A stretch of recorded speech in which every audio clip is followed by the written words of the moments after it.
Welcome back. Now, tonight I want to introduce you to an amazing young man named Jonathan Bryan. Jonathan has severe cerebral palsy, and when he started school, he was given the label PMLD, which stands for Profound and Multiple Learning Disabilities.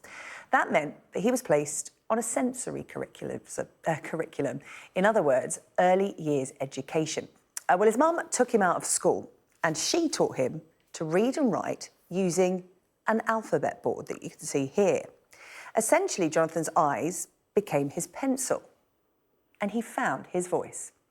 Well, today, Jonathan is a published author. He's studying at university, and he has founded a charity to help teach literacy to children with complex needs. I went to meet him, his mother Chantal, and his carer Deb. Jonathan, first of all, how are you? I'm well.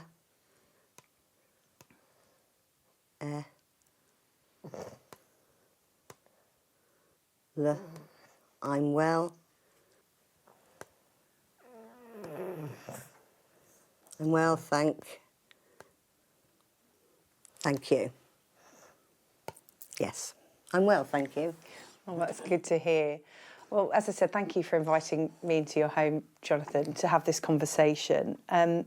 Chantal, perhaps we can start by talking a bit about Jonathan's journey. I'm going to talk to Jonathan about that in just a moment, but to use his own words, he said, I never had profound and multiple learning difficulties, but I did have profound and multiple difficulties in accessing learning, which in a sentence sums up Jonathan's life so far and his mission in life now. Perhaps you could explain a little bit about what those words mean. Yeah. So Jonathan was given this label PMLD when he was 4, along with lots of other children and young people who looked like Jonathan. And he had never been assessed as having a learning difficulty, but he was treated like he had an inability to learn, that he had severe and profound learning difficulties.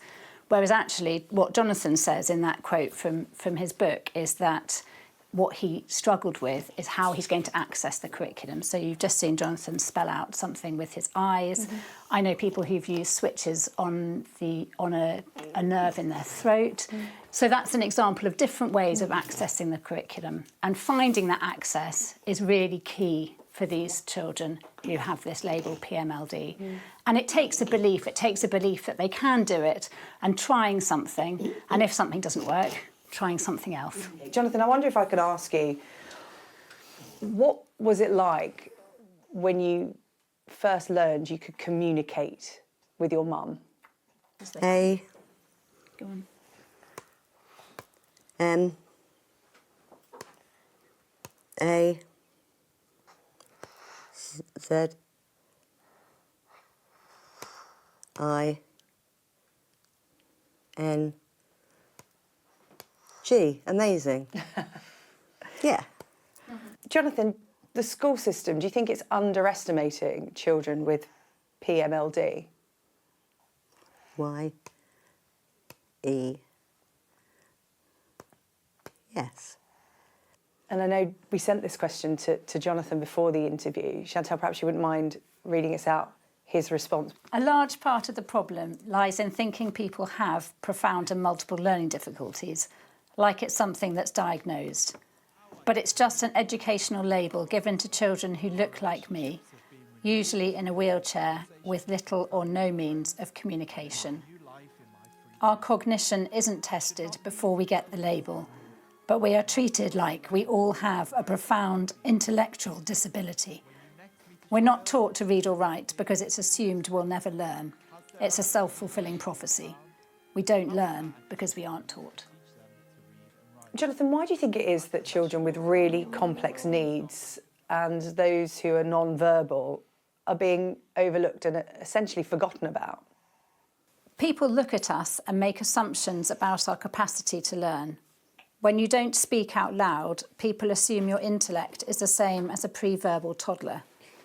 Because we don't speak, it's easier to ignore us. It's why I speak up about this as a voice for the voiceless. Well, Jonathan, you're the proof, aren't you? You are a great communicator, a great writer, You're at university in Bath studying creative writing. You're the proof of what can be done when time and effort is taken. You've been campaigning on this for 10 years now. Has there been progress? I'd like to think so, but there's still a long way to go.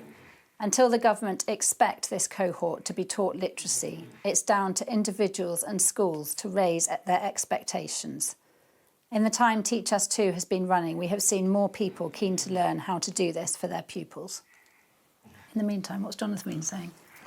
But very small progress is what you just said there. Very small progress.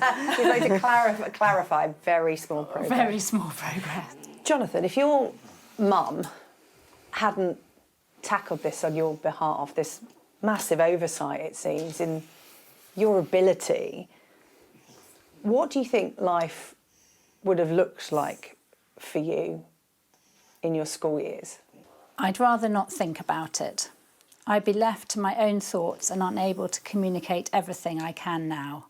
It's difficult imagining how lonely and boring that would be. Chantal, as a mum, how does that make you feel to hear that from Jonathan? You're actually the first person to ask that question to him, and it's really difficult hearing that answer. I suppose for me it's difficult hearing about it as a trustee of Teach Us 2 and thinking about all the other children who might be able to do this, were they taught to read and write, and it's really what spurns us on as a charity to try and change this. Deb, you've been by Jonathan's side for over a decade now, bringing his words to people. I don't want to make Jonathan blush, but he is quite the remarkable young man. He is, yeah. What is it you've learnt from him? Oh, lots of things. That you have to give everybody a chance to learn to read and write so that you can bring up your point across to everyone and that they're all worth having a try. But just on a day-to-day level, you know, Jonathan is now, through this process, able to communicate exactly what he likes. Because I understand there was a love of baking, which you didn't quite understand until he was able to communicate to you just how much he loved to bake. Yes. Yeah, and his very wicked sense of humour. What? Yeah. Yeah. Yeah. And how he says things sometimes that you don't know whether you can actually say out loud, yeah. Yes, we have to say Jonathan says. Jonathan, this really is a call to action from you today. What do you want to happen now? If you are a teacher watching this, please don't underestimate your pupils. Anyone else, please remember non-speaking is not the same as non-thinking. If you are non-speaking and have a story of how you learnt to read and write, we'd love to hear it at Teach Us 2, so together we can change attitudes.